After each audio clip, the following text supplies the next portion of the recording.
Hello, चलिए इस audio video में आप लोग को हम समझा रहे हैं कि कैसे पीपी शेड्यूल खुद से एक रखें और फिर उसका PP graph production possibility curve कैसे बनाएंगे। तो देखिए यहाँ पे आप इधर सपोज कर लेते हैं कि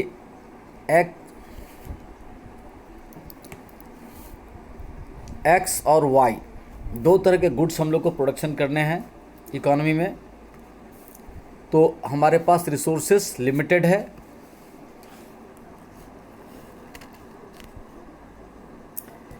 तो यदि एक्स का प्रोडक्शन 10 कर रहे हैं, 10 यूनिट्स हो, टन्स हो, क्विंटल्स हो, थाउजेंड्स जो भी हो, वॉटएवर, तो वाई का प्रोडक्शन 0 हो रहा है।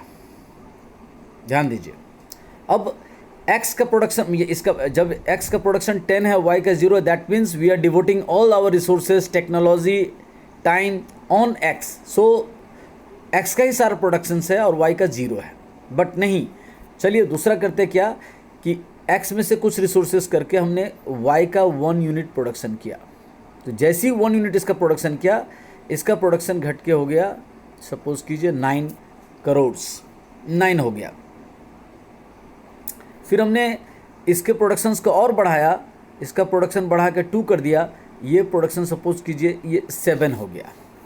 सपोज कीजिए हमने इसका प्रोडक्शन, वाई का प्रोडक्शन और चाहा कि नहीं हमको वाई का और प्रोडक्शन ज़्यादा चाहिए, तो एक्स से रिसोर्सेज खींच कर हमने वाई के ऊपर दिया। वाई का सपोज कीजिए प्रोडक्शन कर रहे हैं हम लोग 3, तो एक्स का प्रोडक्शन घट के सपोज कर लेते हो गया 4।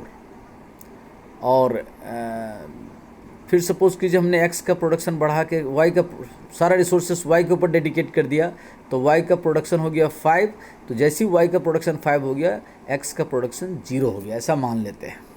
तो अब क्या देख रहे हो, इस टेबल को अगर आप ध्यान से देखो, ये इसको पीपी शेड्यूल कहेंगे। क्या कहेंगे? PP schedule. This PP schedule shows us that if we have limited resources and limited available technology during that period of time, so if we dedicating all our resources in the production of x, then there is 10 units of production of x and 0 units of y.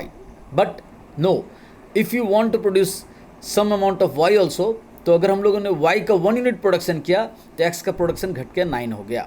यानी जब इधर से resources इधर की तरफ dedicate करेंगे तो इसका प्रोडक्शन फॉल होगा, और जिसके तरफ रिसोर्सेस और टेक्नोलॉजी का डिवोशन ज़्यादा होगा उसका प्रोडक्शन धीरे धीरे बढ़ता जाएगा। तो देखिए क्या हो रहा, फिर हम लोगों ने y का प्रोडक्शन और 1 यूनिट से बढ़ाया, तो इसका प्रोडक्शन बढ़ के 2 यूनिट्स जैसे हुआ, इसका x का प्रोडक्शन घट के 7 हो गया, क्योंकि हमने यहाँ से रिसोर्सेस और टेक्नोलॉजी इसके लिए डिवोट किया।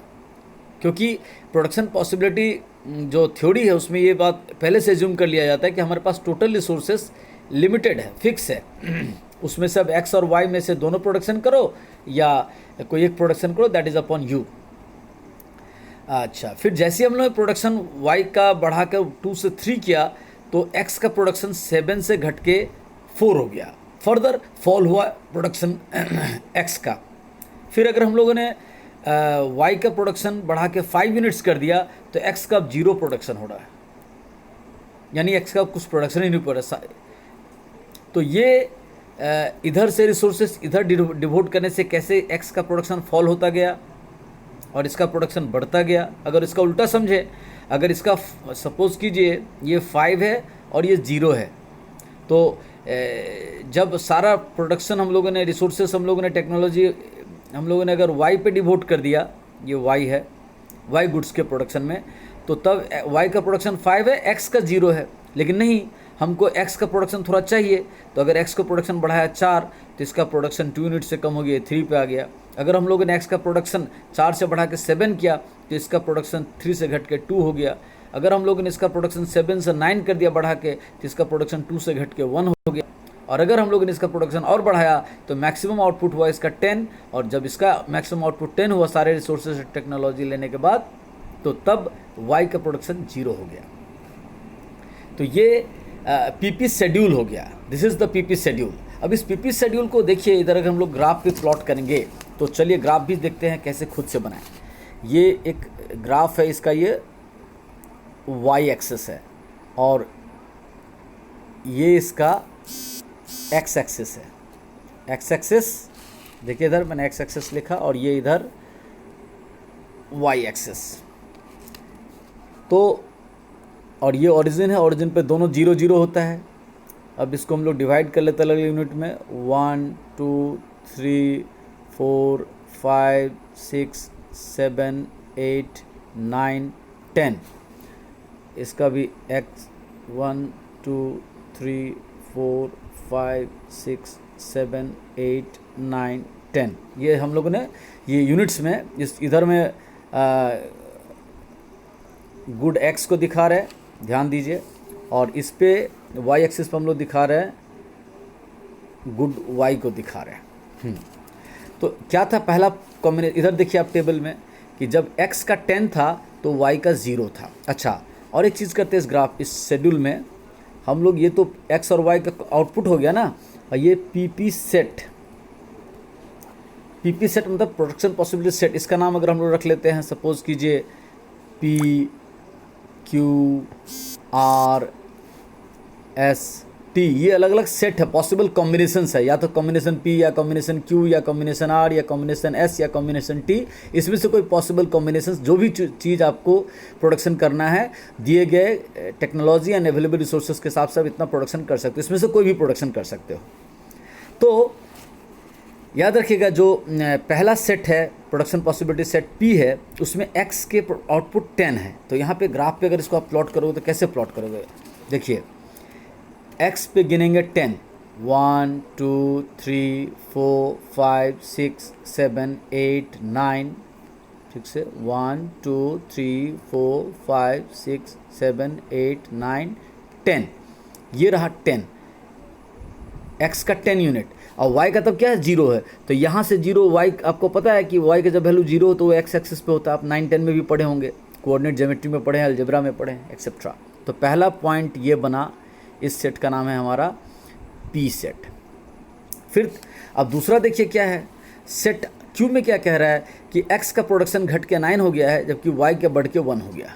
तो फिर देखिए x का 9 पढ़ते हैं, 1, इधर देखिए x का 9, 1 2 3 4 5 6 7 8 9, x का 9 हो गया, तो y का कितना 1 है, ये देखिए y का 1 ये रहा, तो इसी सीधाई में यहाँ से 9 यहाँ पे ये रहा 1, तो दूसरा सेट हमारा बना ये, इस सेट का नाम है Q। फिर अब देखो सेट R क्या बता रहा है कि x का 7 है तो y का 2 है, x का 7, 1 2 3 4 5 6 7, ये रहा 7, तो y का क्या 2 है, 1, ये रहा 2, तो 1 2, ये सेट बना हमारा P Q R, ये R सेट दिखा रहा है ये पॉइंट। फिर अगला सेट देखिए हमारा क्या बना, S में दिख रहा है x का 4 y का 3, x का 4, इधर देखिए ग्राफ पे 1 2 3 4, ये रहा x का 4, तो y का 3 है, देखिए इधर 4 3, तो y का 3 इधर से गिनेंगे, कहाँ ये 3 यहाँ होना चाहिए, तो 4 से गिनेंगे, यहाँ 4 से, इधर 4 से गिनेंगे 1 2 3, ये बना हमारा अगला पॉइंट। फिर इस सेट का नाम है S।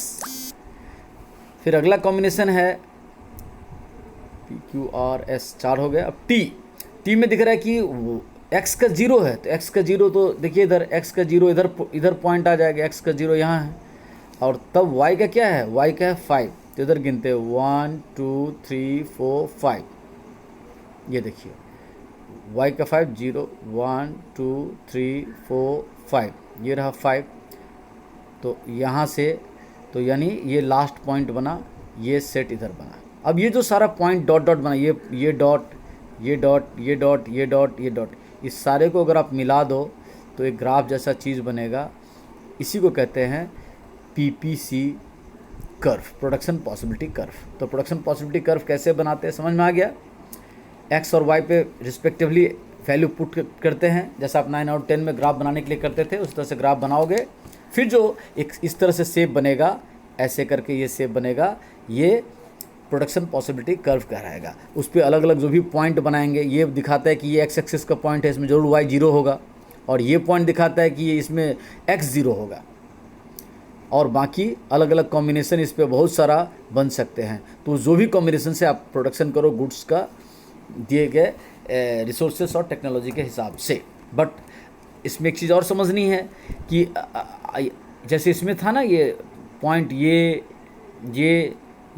और ये अलग अलग कॉम्बिनेशन है, लेकिन मान लो अगर हम एक्चुअली में प्रोडक्शन यहाँ कर पा रहे तो ये अंडर कैपेसिटी काम कर रहे हैं, यानी ये कैपेसिटी ठीक नहीं है, कंपनी का रिसोर्सेज टेक्नोलॉजी ढंग से यूज़ करने का नॉलेज नहीं है, बहुत मिस यूटिलाइजेशन हो रहा है, पिलफ्रेज हो रहा है, मिस मैनेजमेंट हो रहा है एक्सेट्रा।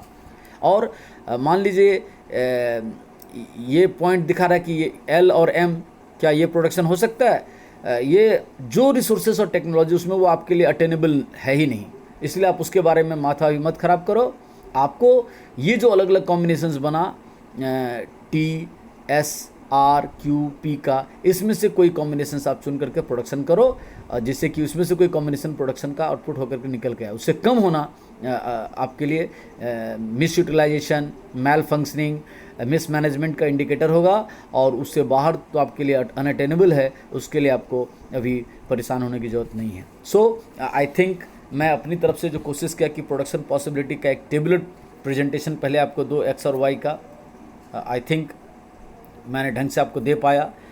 और फिर उसी को अगर ग्राफिकली प्लॉट करे तो कैसे ग्राफ बनता है, एक एक करके एक्स और वाई का वैल्यू पुटअप करने के बाद जैसे ग्राफ पेपर पे करते हैं तो एक ग्राफ जैसा शेप निकल के आता है, that is called production possibility curve. तो ये हो गया टेबुलर प्रेजेंटेशन, पीपी शेड्यूल कहलाएगा, और उसी को अगर ग्राफ पे प्लॉट कर देंगे तो ये कहलाएगा PP curve, production possibility curve, production possibility schedule. I think आप समझ गए हैं। Thank you.